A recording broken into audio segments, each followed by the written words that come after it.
প্রিয় ভাইরা মা বোনেরা, 2025 সালের মুহররম মাস কিন্তু চলছে। মুহররম মাসের 10 তারিখকে আশুরার দিন বলা হয়। আর এই আশুরার দিন আপনি যদি একটি রোজা রাখতে পারেন, তাহলে আপনার পূর্বের 1 বছরের গুনাহ খাতা আল্লাহ রাব্বুল আলামিন ক্ষমা করে দিবেন। আপনার মনের আশাগুলো আল্লাহ রাব্বুল আলামিন পূরণ করে দিবেন।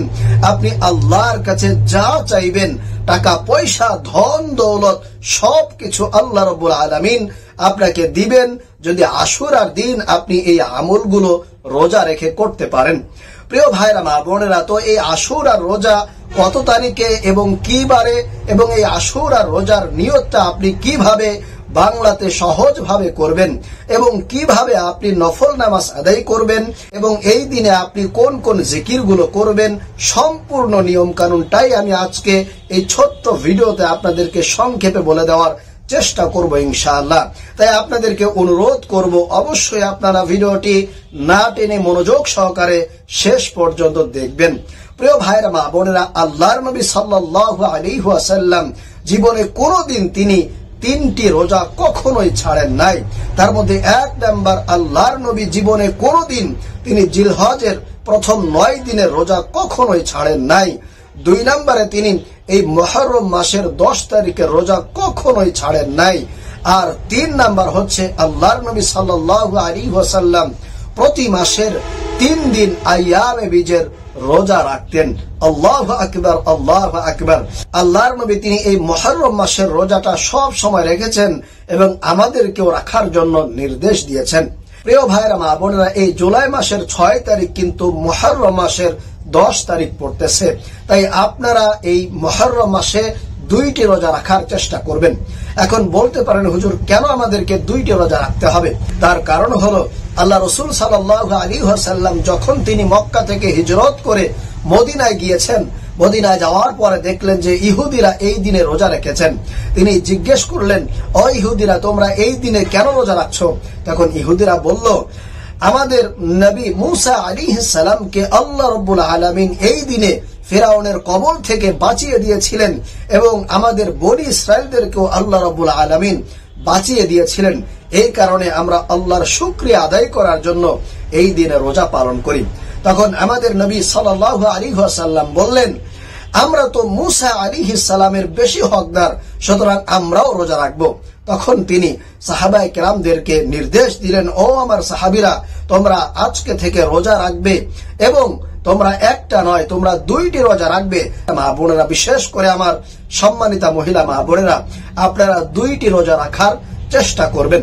এখন আসুন, এই রোজার নিয়তটা আপনারা কিভাবে করবেন। রাত্রেবেলা যখন সাহারি খেতে উঠবেন, তখন মনে মনে নিয়ত করবেন, আমি আগামীকালকে আল্লাহ তাআলার সন্তুষ্টির জন্য 9 জিলহজ একটি নফল রোজা রাখার নিয়ত করলাম, তাহলে ইনশাআল্লাহ হয়ে যাবে। এবং পরের দিন যখন আপনি ঘুম থেকে উঠবেন 10ই মুহররম, তখন 10 তারিখের কথা বলবেন যে আমি আল্লাহ তাআলাকে সন্তুষ্ট করার জন্য আগামীকালকে 10 তারিখ আশুরার রোজা রাখার নিয়ত করলাম, তাহলে ইনশাআল্লাহ হয়ে যাবে। এবং এই মাসে আপনারা বেশি বেশি নফল নামাজ পড়ার চেষ্টা করবেন, বিশেষ করে আশুরার দিনে। কারণ আল্লাহ রাব্বুল আলামিন মুহররম মাসের 10 তারিখ আশুরার দিন এই পৃথিবীকে সৃষ্টি করেছেন। শুধু তাই নয়, হযরত আদম আলাইহিস সালামকে তিনি এই পৃথিবীতে প্রেরণ করেছেন, এবং এই 10 তারিখ আল্লাহ রাব্বুল আলামিন আদম আলাইহিস সালামকে জান্নাতে প্রবেশ করিয়েছেন এবং জান্নাত থেকে বের করেছেন।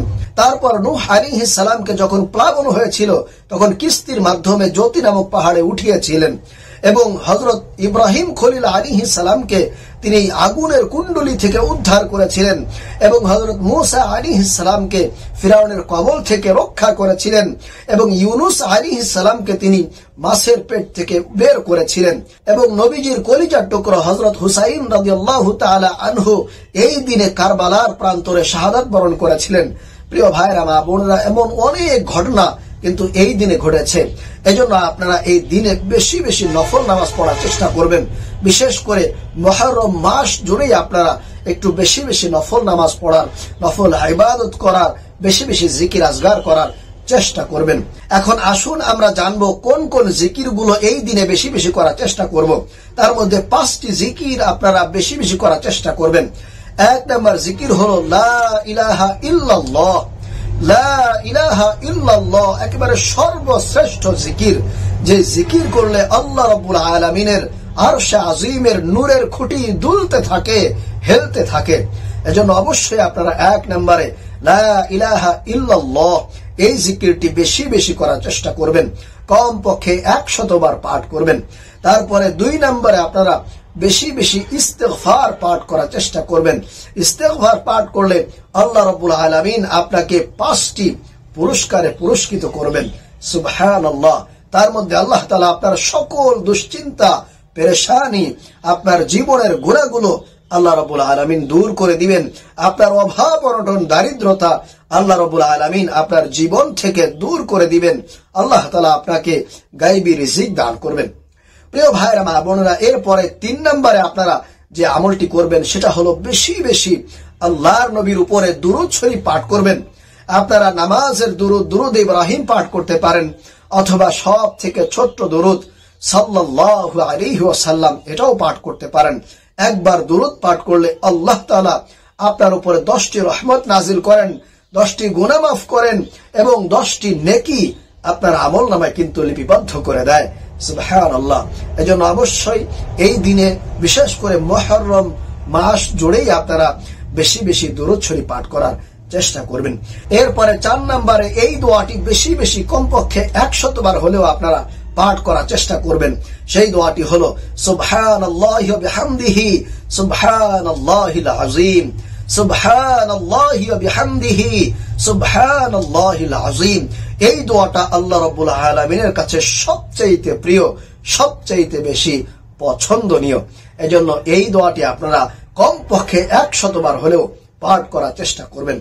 এরপরে সর্বশেষ 5 নম্বরে আপনারা এই দোয়াটি পাঠ করার চেষ্টা করবেন। সেটা হলো লা হাওলা ওয়ালা কুওয়াতা ইল্লা বিল্লাহ, লা হাওলা ওয়ালা কুওয়াতা ইল্লা বিল্লাহ। এটাও আপনারা 100 বার পাঠ করার চেষ্টা করবেন। তাহলে আল্লাহ রাব্বুল আলামিন আপনাকে গুপ্ত ধন দান করবেন। আপনার অভাব অনটন আল্লাহ রাব্বুল আলামিন আপনার জীবন থেকে দূর করে দিবেন। আপনার যত ঋণ আছে, যত অভাব অনটন আছে, দারিদ্রতা আছে, আল্লাহ রাব্বুল আলামিন সেগুলো কিন্তু দূর করে দিবে, আপনাকে সচ্ছলতার জিন্দেগি দান করবেন।